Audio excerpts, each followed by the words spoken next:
ലക്ഷ്മി പിള്ളൈ, കൊച്ചിയിൽ നിന്ന്. ഇന്ന് നമ്മൾ പരാമർശിക്കാൻ പോകുന്നത് ഗുപ്ത പീരീഡിലെ 2 ചാപ്റ്റേഴ്സാണ്, 7ഉം 8ഉമാണ്. ഇക്കോണമി, സൊസൈറ്റിയും അതിൻ്റെ പിന്നാലെ വരുന്ന 8ാമത്തെ ചാപ്റ്ററും കൂടിയാണ്.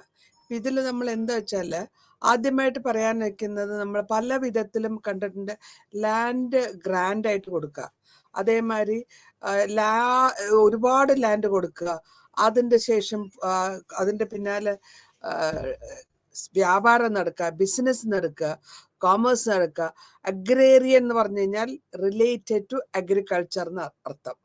അപ്പൊ അഗ്രികൾച്ചറൽ, അതായത് കൃഷി സംബന്ധമായ എക്സ്പാൻഷൻ, കൃഷി വിചാരത്തിലുള്ള സൊസൈറ്റി, അവർക്ക് അനുഭവപ്പെട്ടു വരുന്ന പ്രൊഡക്ഷൻ പ്രോബ്ലംസും അത് എങ്ങനെയായിരുന്നു ആ കാലഘട്ടത്തിൽ പോസ്റ്റ് ഗുപ്ത പീരീഡിലെ രാജാക്കന്മാര് സിൽബന്തികൾക്ക് രാജ്യം ഭാഗിച്ചു കൊടുത്ത് അതിൽ നിന്നുള്ള വരുമാനം ആണ് നമ്മൾ ഇക്കോണമിയിലായിട്ട് വരുന്നത്. എക്കോണമിയിൽ പറയുന്നത് എന്താന്ന് വെച്ചാൽ, കൂടുതലായിട്ട് ലാൻഡ് അവർക്ക് കൊടുക്കുന്നു. അത് ആദ്യം ലാൻഡ് കൊടുക്കുന്ന ബ്രാഹ്മണന്മാർക്കാണ്. അവരുടെ റിലീജിയസ് ആയ മതപരമായ കാര്യങ്ങൾ ചെയ്യാനും അമ്പലങ്ങൾ ചെയ്യാനും അവർക്ക് ചെയ്യുമ്പോൾ അവർക്ക് കിട്ടുന്ന കൂലി എന്നുള്ള ലെവലിലാണ് അവർക്ക് ലാൻഡ് കൊടുക്കുക. ആ ലാൻഡിൽ നിന്ന് അവർ വരുമാനം ഉണ്ടാക്കിയെടുത്തോളും, കൃഷി ചെയ്ത് വരുമാനം എടുത്തോളും. പിന്നെ അതേമാതിരി അമ്പലങ്ങൾക്ക് കൊടുക്കാറുണ്ട്, മൊണാസ്ട്രികൾക്ക് കൊടുക്കാറുണ്ട്, രാജ്യത്തിന്റെ മേധാവികളായ റോയൽ ഫാമിലിക്കാർക്ക് കൊടുക്കാറുണ്ട്. ഫ്യൂഡേറ്ററീസ് എന്ന് പറയുന്നത് ഫ്യൂഡൽ ലോർഡ് എന്നാണ്. ഫ്യൂഡൽ എന്ന് വെച്ചാൽ ഇംഗ്ലീഷിൽ പറഞ്ഞാൽ ഫ്യൂഡ് എന്ന് വെച്ചാൽ ലാൻഡ് എന്നർത്ഥം. ഫ്യൂഡൽ ലോർഡ് എന്ന് വെച്ചാൽ സ്ഥലത്തിന്റെ അധിപൻ എന്നർത്ഥം. ഇവിടെ ഫ്യൂഡേറ്ററീസ് എന്ന് പറയുന്നതും അത് തന്നെയാണ്. അതായത് സ്ഥലത്തിന്റെ ഉടമസ്ഥാവകാശം രാജാവ് കുറച്ചു കാലത്തേക്ക് നീ നോക്കൂ പാട്ടത്തിന് കൊടുക്കുന്ന മാതിരി. അപ്പൊ ഇങ്ങനത്തെ എല്ലാവർക്കും ആ കാലഘട്ടങ്ങളിൽ മുഴുവനും ലാൻഡാണ്. ശാപ്പിടാനുള്ള സാധനങ്ങൾ ഉണ്ടാക്കിയെടുത്തോളൂ, നിങ്ങൾക്ക് ഒരു പറ നിലം അല്ലെങ്കിൽ ടാക്സ് ഫ്രീ ലാൻഡ് എന്ന് പറഞ്ഞിട്ട് കൊടുക്കുന്നതാണ് ആ കാലഘട്ടങ്ങളിൽ ഉണ്ടായിരുന്ന ചിട്ടകൾ. എല്ലാ രാജ്യത്തും ഇത് തന്നെയായിരുന്നു. ഇനി എന്താണ് നമ്മൾ ക്ലോസ്ഡ് എക്കോണമി എന്ന് പറയുമ്പോഴത്തേക്കും, ഓരോ കാലഘട്ടങ്ങളിലും ഇവരുടെ ഈ എക്കോണമി കഴിഞ്ഞ് കഴിഞ്ഞാൽ ക്ലോസ്ഡ് എക്കോണമി എന്ന് പറയുമ്പോഴത്തേക്കും ധനപരമായ കാര്യങ്ങൾ നടത്തും. അപ്പൊ ഈ കിട്ടുന്ന ലാൻഡിൽ നിന്ന് അതിൽ നിന്ന് നമ്മൾ ധനം ഉണ്ടാക്കിയെടുത്തോളണം. നമ്മളുടെ പെസന്റ് എന്ന് പറയുന്നത് കൃഷിക്കാരൻ, അതേമാതിരി തന്നെ ക്രാഫ്റ്റ്സ്മാൻ എന്ന് വെച്ചാൽ കൈവേലകൾ ചെയ്യുന്നവരാണ് ക്രാഫ്റ്റ്സ്മാൻ എന്ന് പറയാം. അപ്പൊ എല്ലാവർക്കും അവരുടേതായ ചിട്ടയിൽ കൂടെ ജീവിക്കാനുള്ള അവകാശം കിട്ടുന്നു. അതിനുശേഷം നമ്മൾ എന്തിനാണ് ക്ലോസ്ഡ് എക്കോണമി എന്ന് പറയുന്നത് വെച്ചാല്, എപ്പോഴാണോ ഈ ലാൻഡില് ഫ്രീ പെസന്റിന് അല്ലെങ്കിൽ കർഷകന് ഫ്രീ ആയിട്ട് കിട്ടുമ്പോൾ അവൻ അതിൽ നിന്ന് ലാൻഡ് ഡൊണേറ്റ് ചെയ്ത ലാൻഡിൽ നിന്ന് സാധനങ്ങൾ ഉണ്ടാക്കുന്നു. അങ്ങനെ വരുമ്പോൾ അവനൊരു എക്കോണമിക്കലി അവനൊരു സഫീഷ്യന്റ് ആയിട്ടുള്ള ഒരു എസ്റ്റാബ്ലിഷ്മെന്റ് കിട്ടും.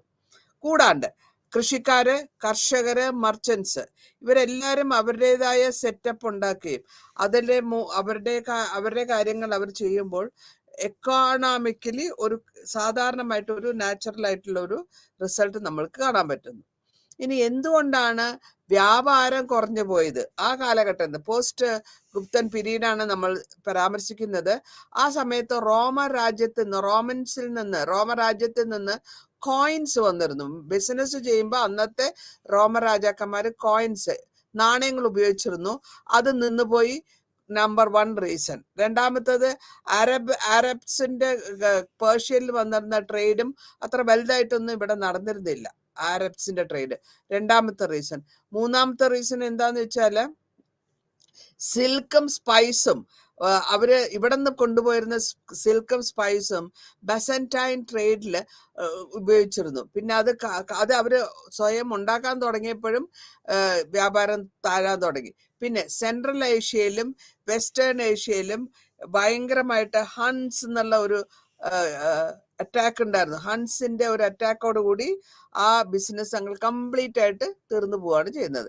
ഇനി കോയിൻസിന്റെ ഇമ്പോർട്ടൻസ് എന്താന്ന് വെച്ചാൽ, ഗോൾഡ് കോയിൻസ്, പലവിധ കോയിൻസ് ഉണ്ട്. Gold coins, silver coins, copper coins.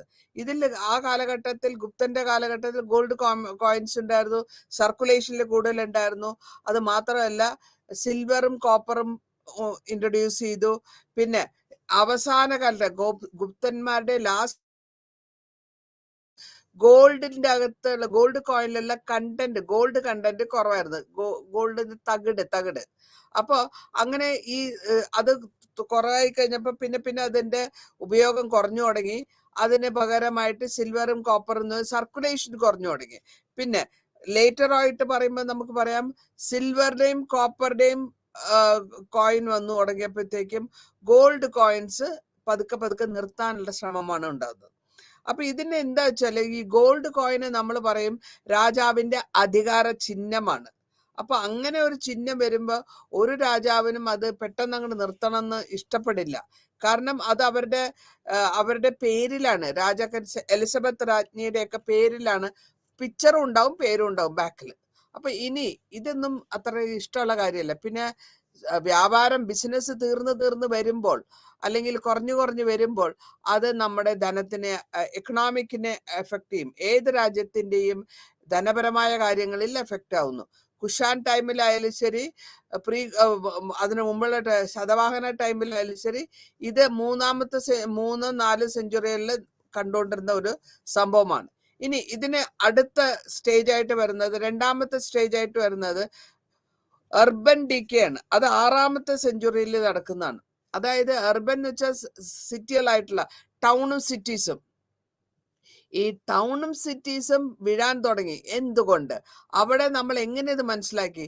ഈ ടൗണിന്റെയും സിറ്റിയുടെയും വീഴ്ച നമ്മൾക്ക് മനസ്സിലാക്കാൻ പറ്റുന്നത് പല വിധത്തിലുള്ള സീൽ എന്ന് വെച്ചാല് മുദ്രകൾ, ഇൻസ്ക്രിപ്ഷൻസ് വെച്ചാൽ റൈറ്റിങ്സ്, അത് പല ആർട്ടിസൻസിന്റെയും കരവിരുതിൽ കൂടെയും ആൾക്കാരുടെ അവര് ബിസിനസ് നടത്തിയിരുന്നു, ബിസിനസ് കുറഞ്ഞു, ബിസിനസ് വീഴാൻ തുടങ്ങി എന്നുള്ളതൊക്കെ നമുക്ക് മനസ്സിലാക്കാൻ പറ്റുന്നു ഇൻസ്ക്രിപ്ഷൻസ് കൂടെ. പിന്നെ ഇത് കൂടാണ്ട് നമുക്ക് നോക്കുകയാണെങ്കിൽ ബുദ്ധ ഭിക്ഷുക്കളുടെ അവരുടെ ഒരു ടൗൺസ് ഉണ്ടാക്കാൻ തുടങ്ങി ഇന്ത്യയിൽ.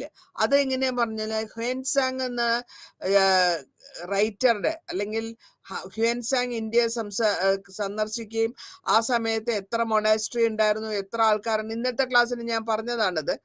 അപ്പൊ 10,000 മൊണാസ്ട്രി ഉണ്ടായിരുന്നു, അവരൊക്കെ ബുദ്ധ ഭിക്ഷുക്കൾ ഉണ്ടായിരുന്നു എന്നൊക്കെ അങ്ങനെ എഴുതിയിട്ടുള്ള ശകലനത്തിൽ കൂടിയാണ് നമ്മൾ മനസ്സിലാക്കിയിട്ടുള്ളത്. അപ്പൊ ഈ ടൗൺസ് ഒക്കെ പതുക്കെ കീഴ്പ്പെട്ട് തുടങ്ങി, അല്ലെങ്കിൽ താരതമ്യം അത് കുറഞ്ഞു തുടങ്ങിയെന്ന് നമുക്ക് മനസ്സിലാക്കാൻ പറ്റുന്നത് ഈ എഴുത്ത് മുഖാന്തരമാണ്. ഇനി സ്കർവാർത്ത, ഇതില് നമ്മൾ എന്താ ചോദിച്ചാൽ അഡ്മിനിസ്ട്രേഷനില് ഇവര് നോൺ അഗ്രികൾച്ചറിസ്റ്റ് എന്ന് പറയുന്നത് അഗ്രികൾച്ചറൽ അല്ലെങ്കിൽ കൃഷി ചെയ്യാത്ത ആൾക്കാര്, പക്ഷെ അവർക്കൊക്കെ സ്ഥാനമുണ്ട്. സ്ഥാനം എങ്ങനെയാ വെച്ചാൽ അഡ്മിനിസ്ട്രേഷൻ നോക്കുന്നു, മിലിറ്ററി നോക്കുന്നു, മതപരമായ കാര്യങ്ങൾ നോക്കുന്നു, പിൽഗ്രിമേജ് സെന്റേഴ്സ്. ഇപ്പോ നമ്മളുടെ പിൽഗ്രിമേജ് സെന്ററിൽ വർക്ക് ചെയ്യുന്നവര്, ഇവരൊക്കെ അവർക്കും ഗവൺമെന്റിൽ ഇമ്പോർട്ടൻറ്റ് സ്ഥാനമുണ്ട്. അപ്പൊ ആ സ്ഥാനത്തിനെയാണ് നമ്മൾ 5ാം നൂറ്റാണ്ടിലും 6ാം നൂറ്റാണ്ടിലും മിലിറ്ററി ക്യാമ്പിൽ ഇവരെ കണ്ടിട്ടുണ്ട്. പ്രത്യേകിച്ച് റൈറ്റപ്പ് ഇല്ലെങ്കിൽ കൂടെയും ഇവരുടെ പ്രസൻസ് ഗവൺമെന്റിനെ നടത്തിക്കൊണ്ടു പോകാനുള്ള കാര്യങ്ങളിൽ നോൺ അഗ്രികൾച്ചറിസ്റ്റ്, കർഷകനല്ലാത്ത ആൾക്കാരുടെ സെറ്റിൽമെന്റ്സ്, അവർ താമസിക്കുന്ന സ്ഥലം, അവരുടെ പുരാപുട്ടന നഗര രാജധാനി, ഇതൊക്കെ ഇവരുടെ ഏരിയാസ് ആണ്. താമസിക്കുന്ന സ്ഥലങ്ങളും അവരുടെ ബിസിനസ് നടത്തിക്കൊണ്ടുപോയിരിക്കുന്ന സ്ഥലങ്ങളുമാണ് ഇതൊക്കെ. ഇനി അഗ്രേറിയൻ സ്ട്രക്ചറിൽ വരുമ്പോൾ രാജാവിന്റെ താഴെ പ്രിൻസ് താഴെ ചീഫിന്റെ താഴെ ഫ്യൂഡേറ്ററീസ്, സ്ഥലത്തിന് ഇന്നലെ ഞാൻ പറഞ്ഞു ഒരു പിരമിഡ് ഷേപ്പിൽ ഭാഗിച്ചു കൊടുക്കുന്നു. അവർക്കൊക്കെ ഭാഗിച്ചു കൊടുക്കുമ്പോൾ ഫ്യൂഡലിസത്തിന്റെ ഒരു പരിണാമമാണ് ഇവിടെ നമ്മൾ കണ്ടുകൊണ്ടിരിക്കുന്നത്. അവർക്ക് ഈ സ്ഥലം വിഭജിച്ചു കൊടുക്കുന്നതിനോടൊപ്പം തന്നെ അവർക്ക് ടാക്സ് കളക്ട് ചെയ്യാനുള്ള പണം, അതിൽ നിന്ന് വരുമാനം എടുക്കാനുള്ള അധികാരമുണ്ട്. ഒരു ചെറിയ ആർമി, ആവശ്യത്തിനുള്ള ഒരു ആർമീനെ അവർ മെയിൻറ്റെയിൻ ചെയ്യാനുള്ള ആർമി അവർക്ക് വെച്ചു വാഴാനുള്ള ഒരു റിലേഷൻ ഉണ്ട്. അപ്പൊ എന്താ പറഞ്ഞാൽ പെട്ടെന്നൊരു വാർ വന്നു കഴിഞ്ഞാൽ, ഒരു യുദ്ധം വന്നാൽ രാജാവ് തന്റെ ഫ്യൂഡേറ്ററീസ് അല്ലെങ്കിൽ രാജാവിന്റെ കീഴിൽ എത്ര 10 ഉണ്ടോ 100 ഉണ്ടോ 150 ഉണ്ടോ ഈ ഫ്യൂഡൽ ലോർഡ്സ്, അവരെ വിളിച്ചു പറയും എനിക്ക് ഇതാ പെട്ടെന്നൊരു വാർ വരാൻ പോവാണ്, എനിക്ക് ആർമി വേണമെന്ന് പറഞ്ഞാൽ ഈ അവനവന്റെ ഈ എല്ലാ 10 പേരുടെയും 100 പേരുടെ ആർമി ഒരുമിച്ച് കൂടുമ്പോൾ രാജാവിന്റെ ആർമിയായിട്ട് മാറുകയും അവര് യുദ്ധം ചെയ്യുകയും ചെയ്തു. അപ്പൊ അവരുടെ ഈ ഡീസെൻട്രലൈസേഷൻ വർക്ക് കാരണം വർക്കുകൾക്ക് കുറച്ചുകൂടെ ഈസി ആയിട്ട് രാജാവിനെ കൺട്രോൾ ചെയ്യാൻ പറ്റും. പിന്നെ ഇതേമാതിരി തന്നെ നമ്മള് ഈ ലാൻഡിന്റെ ഫ്രോണ്ടിയേഴ്സും അവര് ഏതൊക്കെ സ്ഥലമാണോ സ്ഥലം കിട്ടുന്നത് അവര് നല്ല വൃത്തിയായിട്ട് കൃഷി ചെയ്തെടുത്തോളും. കുട്ടിമനം എന്ന് വെച്ച് കഴിഞ്ഞാല് ഇവിടെ സിറ്റിയും ടൗണും ഒരു കുറെ ടൈമിൽ ലിറ്ററേച്ചറിൽ കാണുന്ന ഇൻസ്ക്രിപ്ഷൻസ് ആണ് 6ാമത്തെ സെഞ്ചുറിയില്. ഇത് നമുക്ക് മനസ്സിലാക്കാൻ പറ്റുന്ന, നേരത്തെ പറഞ്ഞു സീൽ മുഖാന്തരം പലവിധ ക്രാഫ്റ്റ്സ്മെൻ, കരവിരുതുകാര്, ആർട്ടിസൻസ്, വ്യാപാരികൾ, ഇവരുടെയൊക്കെ ഇൻഫർമേഷൻസ് ആണ് ഹ്വെൻസാങ്ങിന്റെ വഴിയും ഹർഷവർദ്ധന എഴുതിയിട്ടുള്ള ബുക്ക് വഴി നമ്മൾ മനസ്സിലാക്കിയിട്ടുണ്ട്. അതേമാതിരി തന്നെ ആ കാലഘട്ടങ്ങളിൽ ടൗണിൽ എന്തൊക്കെ നടന്നിരുന്നു, എങ്ങനെയൊക്കെ നടന്നിരുന്നു ഗുപ്തന്മാരുടെ എന്നുള്ളതിന്റെ വാൽസായൻസ് കാമസൂത്ര എന്നൊരു പുസ്തകം എഴുതിയിട്ടുണ്ട് വത്സൻ. അപ്പൊ അതിലും ഇങ്ങനത്തെ ഇമ്പോർട്ടന്റ് ആയിട്ടുള്ള മാറ്റേഴ്സ് ഞാൻ പറയാൻ ഉദ്ദേശിക്കുന്നത് ലിറ്ററേച്ചറിൽ കൂടെ ആ കാലഘട്ടത്തിനെ നമ്മൾ മനസ്സിലാക്കിയെന്ന് ചുരുക്കി പറഞ്ഞു. ഇനി ഗ്രാമം എന്ന് പറഞ്ഞാൽ ചെറിയ വില്ലേജിനെയാണ്, അല്ലെങ്കിൽ ഗ്രാമം എന്ന് പറഞ്ഞാൽ ഗ്രാമ എന്ന് പറയുന്നത് അതിന്റെ യൂഷ്വൽ ടേം ആണ്. ഇതിൽ കൂടി നമ്മൾ കണ്ടുപിടിച്ചത് എന്താന്ന് വെച്ചാൽ അവരുടെ പാലി എന്ന് പറയുന്നത് കുറച്ചുകൂടെ ചെറുതായ ട്രൈബൽ വില്ലേജ്, നമ്മൾ ഇവിടെ നാട്ടിലെ ആദിവാസികൾ എന്ന് പറയും. അതേമാതിരി പക്കട്ട എന്ന് പറഞ്ഞത് ഒരു രാജ്യത്തിന്റെ അല്ലെങ്കിൽ ഒരു വില്ലേജിന്റെ ഒരു ഭാഗം. ഹാമലറ്റ് എന്ന് പറയുന്നത് പ്രത്യേകമായിട്ടുള്ള ഒരു നെയിം ആണെങ്കിൽ കൂടെയും അതൊരു വലിയ വില്ലേജിന്റെ അല്ലെങ്കിൽ ഗ്രാമത്തിന്റെ ഒരു ഭാഗമാണ് ഹാമലറ്റ്. ചെറിയ ഭാഗം ഒരു വലിയ വില്ലേജിന്റെ അല്ലെങ്കിൽ ഗ്രാമത്തിന്റെ ഒരു ചെറിയ ഭാഗത്തിനാണ് നമ്മൾ ഹാമലറ്റ് എന്ന് പറയുക. ഇങ്ങനെ ഇവിടെ താമസിക്കുന്നവരെയും അല്ലെങ്കിൽ കൃഷി ചെയ്യുന്നവരെയും അല്ലെങ്കിൽ ഗോക്കളെ മേയ്ക്കുന്നവരെയും ഗോസാസ് എന്ന് പറയുന്നു. ഈ ഗോസാസിന്റെ കാര്യത്തിൽ പറയുമ്പോൾ അവർക്ക് പ്രത്യേകിച്ച് സെറ്റിൽമെന്റ്സ് ഇല്ലെങ്കിലും അവർ അൺറീച്ചണബിൾ കമ്മിറ്റീസ് ആണ്. ഇങ്ങനെ എല്ലാം കൂടെ ചേർന്ന ഒരു ഗ്രാമത്തിൽ എല്ലാവരും ഒരുമിച്ച് താമസിച്ചിരുന്നു എന്നർത്ഥം. ഇനി സോഷ്യൽ സ്ട്രക്ചറിൽ ലാൻഡ് കിട്ടുന്നു, അതിൽ നിന്ന് കിട്ടുന്ന വരുമാനം അവർ ഉപയോഗിക്കുന്നു, ഒരു ഭാഗം രാജാവിന് കൊടുക്കുന്നു. Based on varna divided society. 4 വർണ്ണങ്ങളാണ് ഇന്ത്യയിൽ വന്നിട്ടുള്ളത്: ബ്രാഹ്മണ, ക്ഷത്രിയ, ശൂദ്ര. ബ്രാഹ്മണ, ക്ഷത്രിയ, വൈശ്യ, ശൂദ്ര. ശൂദ്ര ലേബേഴ്സ്, ലാസ്റ്റ് പാർട്ട്, ഏറ്റവും താഴെയുള്ളവരാണ് ശൂദ്രസ്, കീഴ്ജോലികൾ ചെയ്യുന്നവർ. വൈശ്യാസ് എന്ന് പറഞ്ഞാൽ വ്യാപാരം, ബിസിനസ്, കർഷകൻ, ഇതെല്ലാം വ്യാപാരത്തിൽ വരുന്നു. ക്ഷത്രിയ എന്ന് പറയുന്ന വാരിയർ ടൈപ്പ്, രാജാവിന് വേണ്ടി ഫൈറ്റ് ചെയ്യുന്നവര്, ആർമിയിൽ ജോയിൻ ചെയ്യുന്നവര്. ബ്രാഹ്മണാസ് എന്ന് വെച്ചാൽ രാജാവിന്റെയും നാട്ടുകാരുടെയും രാജ്യത്തിന്റെയും നന്മയ്ക്ക് വേണ്ടി പ്രാർത്ഥനകളും പൂജകളും ചെയ്യുന്ന ബ്രാഹ്മണ ഗ്രൂപ്പ്. ഇതാണ് 4 മെയിൻ വർണ്ണം. അപ്പൊ ഈ വർണ്ണം ബേസ്ഡ് ആയിട്ടാണെങ്കിൽ കൂടെയും ലാൻഡ് അവർ കൊടുക്കുന്നത് അൺഈക്വൽ ആണ്. എല്ലാവർക്കും ഒരേമാതിരി ലാൻഡ് കൊടുക്കുന്നില്ല. അത് അവരുടെ കൺസിഡറേഷൻ, അവരുടെ കിങ്ങിന്റെ ഉദ്ദേശം അനുസരിച്ചിട്ടാണ് അത് പോവുക. അപ്പൊ ക്ഷത്രിയന് കുറച്ച് ചിലപ്പോൾ കൂടുതൽ കിട്ടിയെന്നിരിക്കാം, കാരണം അവന്റെ ആയുസ് കളഞ്ഞിട്ടായിരിക്കുമല്ലോ അവൻ വഴക്ക് ചെയ്യുന്നത്. അപ്പൊ അതുകൊണ്ട് വർണ്ണത്തിന്റെ ബേസിൽ, അതായത് ജന്മം, ഒരാള് ഏത് ജോലി ചെയ്യുന്നു ആ വർണ്ണത്തിന്റെ ബേസിലായിരിക്കും ലാൻഡിന്റെ അലോട്ട്മെന്റ് രാജാവ് എടുക്കുന്നത്. അപ്പൊ അങ്ങനെ 2 പ്രാവശ്യം.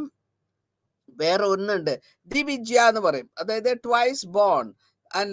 അതിന് ശൂദ്ര എന്നുള്ളതിന്റെ ഒരു കാര്യമാണ് നമ്മൾ ഇവിടെ പറഞ്ഞു പോകുന്നത്. ഞാൻ ജാതിനെ പറ്റി കൂടുതൽ പറയുന്നില്ല. പുതിയതായിട്ടുള്ള ഒരു ജാതികൾ വരുന്നുണ്ട് ഇവിടെ. ഈ ജാതികൾ വെച്ചാൽ ബ്രാഹ്മണ, ക്ഷത്രിയാസ്, കൈശ്യാസ് ആൻഡ് ശൂദ്രാസ്. ഇത് കൂടാണ്ട് മിക്സഡ് ആയിട്ടുള്ള അൺടച്ചബിൾസും ഇൻക്രീസ് ആവുന്നു. കാരണം ആ കാലഘട്ടത്തിൽ ട്രാൻസ്ഫോർമേഷൻ ആണ്. ഒരു കൊല്ലം ഇരുമ്പ് പണി ചെയ്യുന്ന ആള് ഗോൾഡ് സ്മിത്ത് ആയി മാറാം. അപ്പൊ അയാൾക്ക് ബിസിനസ് ചെയ്യാം. അപ്പൊ ഒരു ട്രാൻസ്ഫോർമേഷൻ നടക്കുന്നുണ്ട്. ക്രാഫ്റ്റ് ഗിൽഡ് എന്ന് പറയും. ഗിൽഡ് എന്ന് വെച്ചാൽ ഇപ്പൊ എക്സാമ്പിൾ ആയിട്ട് പറയുകയാണെങ്കിൽ നമ്മുടെ പോട്ടറി വിൽക്കുന്നവര് അല്ലെങ്കിൽ മൺകലം ഉണ്ടാക്കുന്നവര് 10-15 പേരുണ്ടെങ്കിൽ അവർ ചേർന്നിട്ട് ഒരു ഗിൽഡ്. അതേമാതിരി മഴ ഉണ്ടാക്കുന്നവർ ഒരു ഗിൽഡ്. ഗിൽഡ് എന്ന് വെച്ചാൽ ഒരു ഗ്രൂപ്പ് എന്നർത്ഥം. നമ്മളുടെ കുടുംബശ്രീ മാതിരി എന്നുള്ളതാണ്, എളുപ്പത്തിൽ നിങ്ങൾക്ക് മനസ്സിലാകും. അപ്പൊ ഗിൽഡ് എന്ന് വെച്ചാൽ അങ്ങനെ മനസ്സിലാക്കിക്കൊള്ളുക.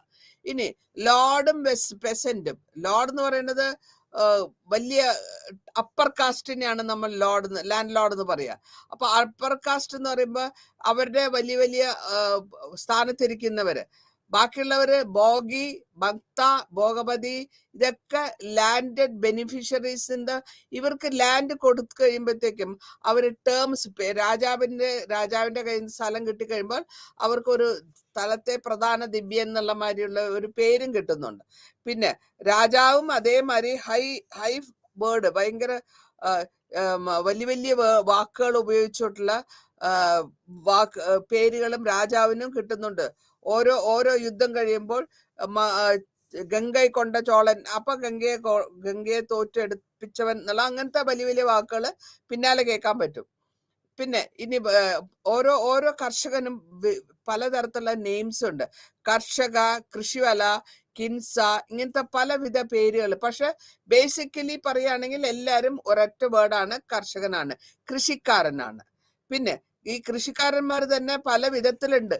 ഡിഫറെന്റ് കാറ്റഗറിയിൽ വരുന്ന എങ്ങനെയാ വെച്ചാല് ഷെയർ ചെയ്ത് ക്രോപ്പ് ചെയ്യുന്നവര്. അതായത് നമ്മൾക്ക് കുറച്ച് സ്ഥലം ഒറ്റയ്ക്ക് ഷെയർ ചെയ്ത് കൃഷി ചെയ്യുന്നതിനെക്കാട്ടി ഒരുമിച്ച് ചേർത്തിട്ട് കൃഷി ചെയ്യുന്ന ആൾക്കാരുണ്ട്. അപ്പോൾ അവിടെ എന്ത് പറ്റും, അവർക്ക് ജോലി ഒരുമിച്ച് ചെയ്യുമ്പോൾ ഒരു സന്തോഷം ഉണ്ടാവും, പ്രൊഡക്ഷനും കൂടുതലാണ്. ഞാൻ ഡീറ്റെയിൽ ആയിട്ട് അതിനെപ്പറ്റി പോകുന്നില്ല. അത് നമ്മുടെ കോപ്പറേറ്റീവ് സിസ്റ്റം എന്ന് പറയാം. ഇന്നത്തെ കോപ്പറേറ്റീവ് സിസ്റ്റം ഓഫ് ക്രോപ്പിംഗ് അല്ലെങ്കിൽ ഷെയറിംഗ് ദി വർക്ക് എന്നുള്ളതാണ് അർത്ഥം. ഇനി അടുത്ത പറഞ്ഞിട്ടുള്ളത് അൺടച്ചബിൾസ് ആണ്. ഈ അൺടച്ചബിൾസ് എന്ന് പറയുന്നത് ആദ്യകാലം തൊട്ട്, ഈ വലിയ ആദ്യത്തെ മിലേനിയം തൊട്ട് ഫിഷർമാൻ, ഹങ്കർ, ബുച്ചർ, എക്സിക്യൂഷൻ ചെയ്യുന്നത്, തല വെട്ടുന്നവര്, രാജാക്കന്മാരുടെ ഓർഡർ അനുസരിച്ച് തല വെട്ടുന്ന എക്സിക്യൂഷണേഴ്സ്, സ്കാവഞ്ചേഴ്സ്, ഇവരെയൊക്കെ കൺസിഡർ ചെയ്യുന്നതിന് തൊട്ടായ്മ അല്ലെങ്കിൽ ഐറ്റം. അത് നമുക്ക് എങ്ങനെ മനസ്സിലായി എന്ന് വെച്ചാൽ, കാളിദാസനും വരാഹമിഹിരയും ഹ്യുൻസാങ്, ബാണഭട്ടൊക്കെ അവരുടെ ഈ കഥകളൊക്കെ ഇതിനെ പറ്റിയൊക്കെ പരാമർശിച്ചിട്ടുണ്ട് അവരുടെ റൈറ്റിങ്സിൽ. അങ്ങനെ കണ്ട്. അല്ലെങ്കിൽ തന്നെ ചണ്ടാല ഭിക്ഷുകി, നമ്മുടെ ബുദ്ധിസത്തിലെ കഥയുണ്ട്. ചണ്ടാല ഭിക്ഷുകിന്റെ കയ്യിൽ നിന്ന് വെള്ളം മേടിച്ച് കുടിക്കാമോ? അതായത് ഇന്ററാക്ഷൻ, ഈ വലിയ പദവിയും അൺടച്ചബിൾ ആയിട്ടുള്ള ഇന്ററാക്ഷൻ കുറവായിരുന്നു എന്നാണ് ഞാൻ ചുരുക്കി പറഞ്ഞതിന്റെ അർത്ഥം. ഇനി ബ്രാഹ്മണൈസേഷൻ കൂടുതലായിട്ടുള്ളത് കൊണ്ടാണ് ഇങ്ങനെ അവർ ബാക്ക്വേർഡ് ആയി പോവുകയും അവർക്ക് തീണ്ടൽ തൊട്ടായ്മ കേരളത്തിൽ ഉണ്ടായിരുന്നു. അത് കേരളത്തിൽ തന്നെ ധനിയൻ അല്ലെങ്കിൽ അവരുടെ ലാൻഡ് ലോർഡ് വരുമ്പോഴത്തേക്കും ഇങ്ങനെ വിളിച്ചു കൂവുകയും അവരുടെ സൈഡിൽ നിന്ന് മാറി നിൽക്കുകയും ഒക്കെ ചെയ്യുന്നു. നല്ല നല്ല ഫിലിംസ് വരെ ഇതിനെപ്പറ്റി എടുത്തിട്ടുണ്ട്. ഈ അൺടച്ചബിളിനെ പറ്റി അല്ലെങ്കിൽ ഐത്യത്തിനെ പറ്റി സിനിമകൾ തന്നെ ഉണ്ട്. അന്നത്തെ സമയത്തും നമ്മളുടെ ഈ അമ്പലത്തിന്റെ എൻട്രിയും അതിന്റെ ഒരു ഭാഗമാണ്. ഇനി ക്രാഫ്റ്റ് ഗിൽഡും, ക്രാഫ്റ്റ് ഗിൽഡ് എന്ന് പറയുന്നത് ഞാൻ നേരത്തെ പറഞ്ഞു കൂട്ടായ്മ. ആ കൂട്ടായ്മയിൽ നിന്ന് ഒരുമിച്ച് വരുമ്പോൾ ഒരു കാസ്റ്റ് ആവുന്നു. അങ്ങനെ വന്നതിന് ശേഷം അവരുണ്ടാക്കുന്ന ഈ കലം തന്നെ കലം ഉണ്ടാക്കുന്നവര് കൊല്ലന്മാര്, ആയുധങ്ങൾ ഉണ്ടാക്കുന്നവര് കൊല്ലന്മാര്, അങ്ങനെ പല വിധത്തിലുള്ള പേരുകളുണ്ട്. പല സ്കില്ലെന്ന് വെച്ചാൽ കഴിവുള്ളവര്, മാല കെട്ടുന്നവര്, അങ്ങനെ പല വിധത്തിലുണ്ട്. നിങ്ങൾക്കത് വായിച്ചു, വളരെ സിമ്പിൾ ആണത്, ഞാൻ ഡീറ്റെയിൽ ചെയ്യുന്നില്ല. ഇനി ഇതൊക്കെ കഴിഞ്ഞിട്ട് ഇവരെ വൈശ്യന്മാരെന്നാണ് നമ്മൾ ഉദ്ദേശിച്ചിട്ടുള്ളത്. വ്യവസായം അല്ലെങ്കിൽ ബിസിനസ് ചെയ്യുന്നവര് വൈശ്യന്മാരുടെ ഡിക്ലൈൻ അല്ലെങ്കിൽ അവരെ കുറഞ്ഞു വരാൻ കാരണം എന്തായിരുന്നു? സോഷ്യൽ സ്റ്റാറ്റസ്, ശൂദ്രന്മാരുടെ സോഷ്യൽ സ്റ്റാറ്റസ് എന്തായിരുന്നു? അതെങ്ങനെ നമുക്ക് മനസ്സിലായി? ധർമ്മമാത്രയിൽ നിന്നും അതേ സമയത്ത് ആ കാലഘട്ടങ്ങളിൽ നടന്നിട്ടുള്ള ലിറ്ററേച്ചർ മുഖാന്തരമാണ് നമുക്ക് ഇതിനെപ്പറ്റി, ഈ 4 വർണ്ണത്തിന്റെ ഫ്രെയിമിനെ പറ്റിയും അവരുടെ ജീവിത ചരിത്രത്തെ പറ്റിയും അവരുടെ എക്കണോമിക്കൽ സ്റ്റേറ്റസിനെ പറ്റിയും അവരെങ്ങനെ കഴിഞ്ഞിരുന്നു, എന്തൊക്കെയായിരുന്നു ആ ഘട്ടങ്ങളിൽ നടന്നതെന്നുള്ളത് നമ്മള് ഈ ലിറ്ററേച്ചറിൽ ആ കാലഘട്ടത്തിൽ നടന്ന പുസ്തകത്തിൽ നിന്ന് മനസ്സിലാക്കുന്നു. അപ്പോൾ റിലേറ്റീവായിട്ട് വളരെ പൊസിഷൻസും ലോവർ വർണ്ണാസിലാണ് നമ്മൾ കൂടുതലായിട്ട് കാണുന്നത്. അതായത് ശൂദ്ര എന്ന് പറയുന്നവൻ, അവർക്ക് ഒരിക്കലും സ്ലേവ്സ് ആണ് അവര്, അല്ലെങ്കിൽ ഒരു സെർവന്റിന്റെ ലെവലിലുള്ളവരാണ്. അവർക്ക് ഒരിക്കലും പിന്നെ ലേറ്റർ ഓൺ കുറച്ച് കഴിഞ്ഞപ്പോഴത്തേക്കും പിന്നെ അവര് ഈ ജന്മി പാട്ടത്തിനോട് തന്നെ ജന്മിയുടെ അടിമയായിട്ട് അവർ ജീവിക്കുക. അപ്പൊ അങ്ങനെ വരുമ്പോൾ പിന്നെ പിന്നെ കുറച്ചു കാലം കഴിയുമ്പോഴത്തേക്കും ഒരു ഒരു തൊട്ടായ്മ. അതേസമയം ബ്രാഹ്മണ കുലത്തിലുള്ളവര് ജമ്മികളെ എല്ലാ വിധത്തിലും ഉപയോഗിക്കും. പ്രത്യേകിച്ച് എടുത്ത് പറയുകയാണെങ്കിൽ സ്ത്രീകളെ അവര് ഈ ശൂദ്ര സ്ത്രീകളെ അവരെ ഉപദ്രവിക്കുക മാത്രമല്ല ഉപയോഗിക്കുകയും ചെയ്യും. അപ്പൊ അത് ബ്രാഹ്മണൻ ചെയ്താൽ തെറ്റില്ല. പക്ഷെ അതേസമയം ഒരു ശൂദ്രൻ മെയില് ഒരു ബ്രാഹ്മണ സ്ത്രീയെ പ്രാപിക്കുകയോ അങ്ങനെ വല്ല അവർ തമ്മിൽ റിലേഷൻഷിപ്പ് വരികയാണെങ്കിൽ അതിന് അതവിടെ സഹായിക്കില്ല. കാരണം അത് എഗെയിൻസ്റ്റ് ദ ലോ എന്നുള്ളതാണ് അവരുടെ കോൺസെപ്റ്റ്.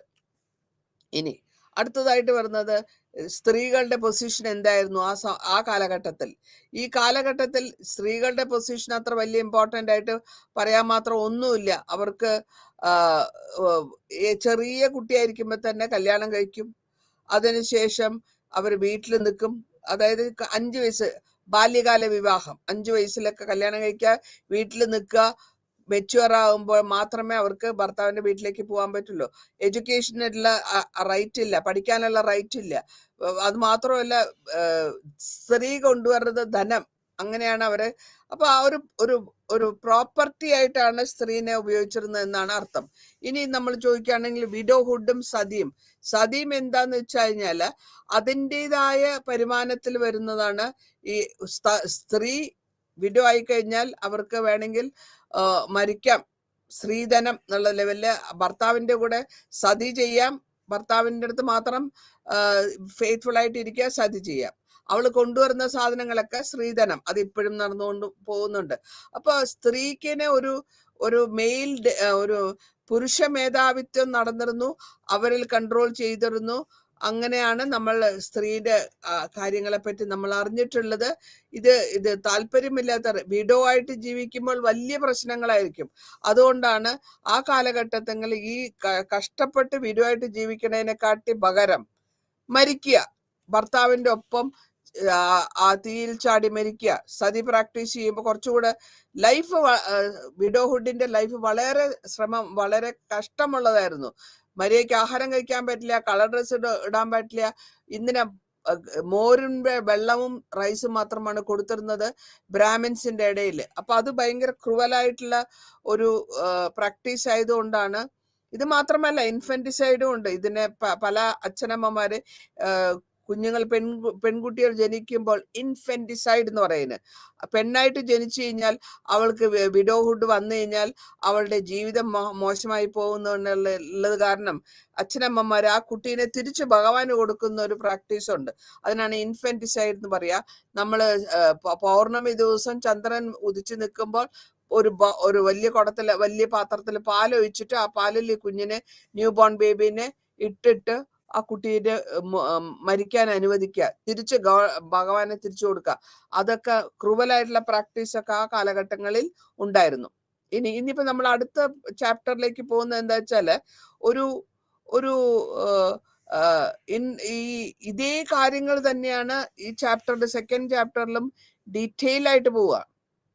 അപ്പൊ ഡീറ്റെയിൽ ആയിട്ട് ഹർഷന്റെ കാലഘട്ടത്തിൽ ബാണ എഴുതിയിട്ടുള്ള ബാണയും കൂടാണ്ട് ചൈനീസ് ട്രാവലർ എന്ന ലെവല് ഫാഹിയാനും ഹ്യുവൻസാങ്ങും ഇന്ത്യ സന്ദർശിക്കുകയും അവർ ഇതിനെ പറ്റിയൊക്കെ വിശദ വിവരമായിട്ട് പറയുകയും ചെയ്തിട്ടുണ്ട്.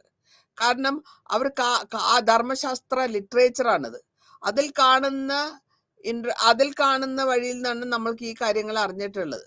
പിന്നെ ആ കാലഘട്ടങ്ങളിൽ രാജാവിന്റെ ഭരണം, ഹെറിഡിറ്ററി എന്ന് പറഞ്ഞാൽ അച്ഛൻ മരിക്കുമ്പോൾ അച്ഛന്റെ മൂത്ത മകൻ രാജ്യത്തിന്റെ അധിപനായിട്ട് വരിക, അതാണ് രാജാധികാരം. അങ്ങനെ എടുത്തിട്ടുണ്ട്. ഇതിനുശേഷം ഇവർ വരുന്നത് 7ാം സെഞ്ചുറിയിലാണ്. അപ്പൊ ഹർഷൻ 7ാം സെഞ്ചുറിയിൽ കൺട്രോൾ എടുക്കുന്നു, കംപ്ലീറ്റ് ആയിട്ട് ഇതിന് റിലീജിയസ് അല്ലെങ്കിൽ ഓർഗനൈസേഷന് കൊണ്ടുവരുന്നു. അതിനെ പൊളിറ്റിക്കലി ഒരു ഓർഗനൈസേഷനായിട്ട് കൊണ്ടുവന്ന് വരികയാണ്, അതിനെ ഒന്ന് ഓർഗനൈസ് ചെയ്യുന്നത്. ഇനി ഇതില് കിങ്ഷിപ്പിന്റെ ഞാൻ നേരത്തെ പറഞ്ഞു, രാജ്യത്തിന്റെ അധികാരം രാജാവിന്, അത് കഴിഞ്ഞിട്ട് രാജാവിന്റെ പുത്രൻ അടുത്ത രാജാവ്, അതിനുശേഷം രാജാവിന്റെ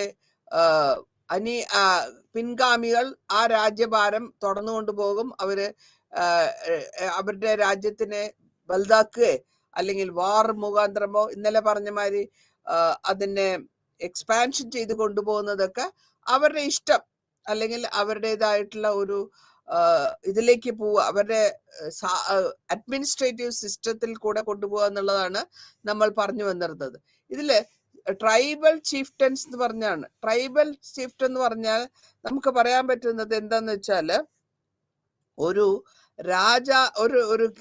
ഒരു ട്രൈബൽ എന്ന് പറഞ്ഞാൽ ആദിവാസികളുടെ ഒരു ചീഫ്, അതാണ് ചീഫ്റ്റൻ. അപ്പൊ ആദിവാസികള് സ്ലോലി മൊണാർക്കി കിങ്ങിന്റെ രാജ്യത്തിലേക്ക് വരിക, കിങ്ങിന്റെ സ്ഥാനത്തിലേക്ക് എത്തുന്നുണ്ട്. അതെങ്ങനെയാന്ന് വെച്ചാൽ ഒരു എക്സാമ്പിൾ ആയിട്ട് ഞാൻ പറഞ്ഞു തരാം. ഈ മൗര്യ ഡൈനാസ്റ്റി എന്ന് പറഞ്ഞിട്ട് നോർത്തിലുണ്ട്. മൗര്യ എന്ന് വെച്ചാൽ മോർ എന്ന് വെച്ചാൽ പീകോക്ക്